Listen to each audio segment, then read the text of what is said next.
Berawal dari langkah para pelajar Stovia mendirikan Budi Utomo pada tahun 1908 mempengaruhi pelajar-pelajar lain. Mereka mendirikan berbagai organisasi seperti Sekar Rukun, Trikoro Darmo, Jong Sumatera Nenbon, Jong Batakbon, Jong Minahasa, dan Kaum Betawi. Organisasi tersebut bersifat etnik dan kedaerahan.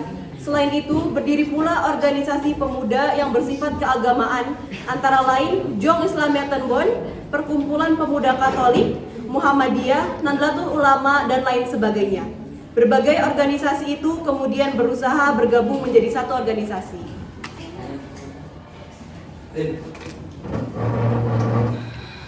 Berdirinya organisasi-organisasi pemuda yang bersifat etnik dan kedaerahan itu memperlihatkan adanya kesadaran untuk bersatu, walaupun terbatas pada daerah masing-masing.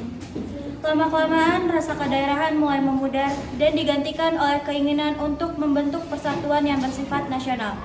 Hal itu terjadi berkat adanya kontak-kontak pribadi antar pemuda yang berasal dari daerah yang berlainan, tetapi belajar di lembaga pendidikan yang sama atau tinggal di pemondokan yang sama. Dari kontak-kontak pribadi itu, timbullah saling pengertian. Pemuda dari daerah yang satu mulai memahami aspirasi pemuda dari daerah yang lain. Pada tanggal 25 November 1925, wakil-wakil dari Jong Java, Jong Sumatera Nenbon, Jong Minahasa, Jong Ambon, dan Sekar Rukun mengadakan rapat di Jakarta. Mereka membentuk sebuah panitia yang bertugas menyiapkan kerapatan besar pemuda. Panitia ini diketuai oleh Muhammad Tabrani dari Jong Java. Anggota panitia adalah wakil-wakil dari berbagai organisasi. Kerapatan Besar Pemuda yang kemudian dikenal sebagai Kongres Pemuda I dilaksanakan pada tanggal 30 April sampai 2 Mei 1926 di Jakarta dan dihadiri oleh wakil-wakil berbagai organisasi pemuda. Kongres tersebut bertujuan untuk membentuk sebuah badan sentral dalam rangka memajukan paham, persatuan, dan kebangsaan serta mengutamakan hubungan di antara organisasi-organisasi pemuda kebangsaan. Di tempat Kongres Pemuda pertama. Assalamualaikum warahmatullahi wabarakatuh. Waalaikumsalam warahmatullahi wabarakatuh. Putra-putri Indonesia dan semua yang hadir di sini, atas nama Panitia Kongres Pemuda yang pertama, saya ucapkan selamat datang pada Anda semua sebagai pejuang-pejuang kemerdekaan tanah air bangsa kita dan sebagai pribadi yang memperlihatkan perhatiannya terhadap kemerdekaan tanah air Indonesia. Di kongres ini adalah sebagai tonggak sejarah bagi para pemuda yang harus bersatu padu jika kita ingin mencapai tujuan milik kita bersama, yaitu sebuah kemerdekaan bagi bangsa Indonesia. Dengan ini saya akhiri pidato dari saya. Saya Muhammad Tabrani dari Jong Java berterima kasih kepada hadirin anggota kongres yang telah hadir. Semoga kongres ini dapat memperjuangkan kemerdekaan bangsa Indonesia yang telah lama dijajah oleh Belanda, sehingga bangsa Indonesia dapat merdeka. Merdeka! Merdeka! Merdeka! Merdeka!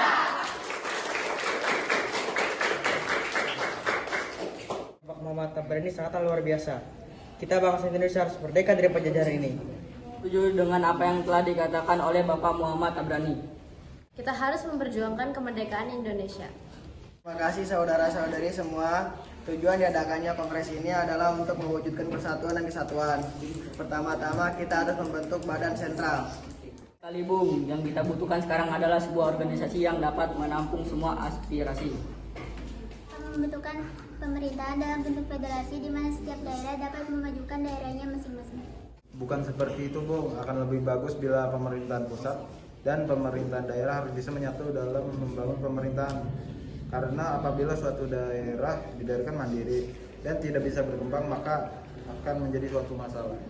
Saat kongres telah berakhir, sasaran utama kongres belum tercapai, yakni membentuk badan sentral organisasi pemuda tidak tercapai. Badan sentral tidak terbentuk karena terjadi perbedaan pendapat mengenai bentuk badan sentral tersebut. Sebagian besar peserta kongres menghendaki bentuk fusi, sebagian lagi menghendaki bentuk federasi. Walaupun demikian, usaha untuk membentuk wadah persatuan tetap dilanjutkan setelah kongres berakhir. Kongres Pemuda I menghasilkan keputusan-keputusan sebagai berikut. Pertama, menyiapkan Kongres Pemuda kedua dan menyerukan persatuan berbagai organisasi pemuda dalam satu organisasi pemuda Indonesia. Seusai kongres pertama, Usai kongres, para panitia inti sedikit kecewa karena kongres pertama tidak menghasilkan kata sepakat untuk menggabungkan pemuda di seluruh tanah air. Hal ini dikarenakan setiap golongan masih mementingkan daerahnya sendiri, sehingga sangat sulit untuk mempersatukan mereka, khususnya di dalam bahasa persatuan. Pada kesempatan kali ini tampaknya kita belum menghasilkan suatu kesepakatan dalam kongres kali ini. Kita sudah menghasilkan sebuah keputusan, hanya saja belum diterima oleh anggota perkumpulan daerah lainnya. Yang kita butuhkan sekarang ini adalah anggota dari PPPI. Kalau begitu, kita harus menunggu beberapa lama sampai mereka pulang.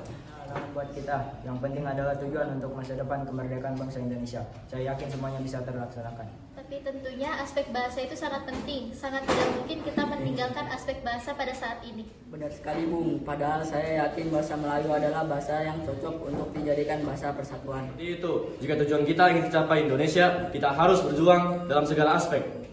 Begitu kita lanjutkan pembahasan ini di kongres kedua nanti.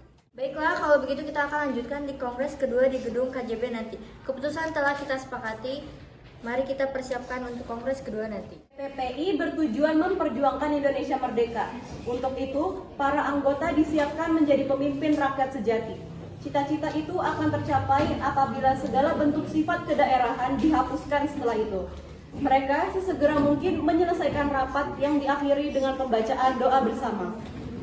Memasuki tahun 1928, alam politik Indonesia digelorakan oleh semangat persatuan, kebangsaan, keyakinan berdiri sendiri, dan cita-cita Indonesia merdeka. Dalam suasana seperti itulah, Kongres Pemuda II dipersiapkan dan akhirnya diselenggarakan. Dalam rapat tanggal 12 Agustus 1928, ditunjuknya panitia penyelenggara yang diketuai oleh Sugondo Joyo Puspito. Tanggal 27 Oktober 1928, terlaksanakanlah Kongres Pemuda kedua yang dilaksanakan di gedung KJB. Pada waktu itu, suasana sangat kondusif. Dihadiri peserta yang sangat antusias dengan acara itu. Sugondo Joyo Puspito selaku perwakilan dari PPPI sekaligus Ketua Kongres Pemuda kali ini membuka acara disambut dengan meriah. Assalamualaikum warahmatullahi wabarakatuh. Waalaikumsalam warahmatullahi wabarakatuh. Para hadirin, perkenalkan saya Ketua Perhimpunan Pelajar-Pelajar Indonesia, Sugondo Joyo Puspito. Terima kasih bagi kalian yang telah hadir pada Kongres Pemuda kedua ini. Pada kongres pertama, kita masih belum menemukan kata sepakat. Kita merupakan bangsa yang terjajah, bangsa yang merdeka. Kita butuh persatuan dan kesatuan. Tak perlu ada yang takutkan, kita harus melaksanakan Kongres kedua kali ini.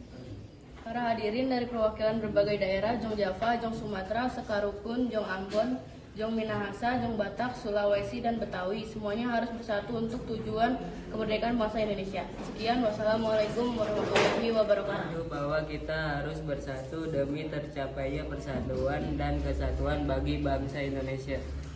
Pemudi Ambon juga setuju dengan persatuan ini. Kami perwakilan dari Sekarukun juga setuju. Dari Jong Batak setuju. Dengan memperlihatkan kesamaan-kesamaan dalam mempersatukan bangsa Indonesia seperti kesamaan dalam hal sejarah, budaya, nasib, dan kemauan untuk lepas dari belenggu penjajahan, maka diputuskanlah Telah kita sepakati bahwa perwakilan dari setiap daerah telah mensepakati adanya persatuan dan kesatuan. Karena kita harus bersatu untuk melawan penjajah, semuanya telah dijajah. Jati diri kita telah dicuri oleh bangsa lain. Kita sebagai pemuda-pemudi negeri ini semuanya harus bersatu untuk berjuang memerdekakan negeri ini. Saya akhiri rapat hari ini. Selama pembacaan pidato terakhir dari Sugondo Joyo Puspito, diam-diam Muhammad Yamin sedang menyusun kerangka pidato yang nantinya akan dikenal dengan pidato Sumpah Pemuda. Dan sebelum pembacaan dari pidato Muhammad Yamin, diperdengarkanlah lagu Indonesia Raya ciptaan W. Rudolf Supratman dengan menggunakan biola tanpa lirik.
hasil dari keputusan Kongres Pemuda kali ini telah disepakati oleh para pemuda-pemudi dari Jong Jawa, Jong Batak, Jong Minahasa, Sekarukun, Jong Sumatera, Sulawesi, dan Betawi. Kami putra-putri Indonesia mengaku bertumpah darah satu tanah air Indonesia. Kami putra-putri Indonesia mengaku berbangsa yang satu bangsa Indonesia. Kami putra-putri Indonesia mengaku bahasa persatuan bahasa Indonesia. Dengan diputuskannya hasil dari kerapatan ini, maka diwajibkan untuk setiap perkumpulan di Indonesia. Dengan berakhirnya Kongres Pemuda kedua, maka semua anggota Kongres menyatakan Sumpah Pemuda bersama-sama. Ikrar Sumpah Pemuda. Kami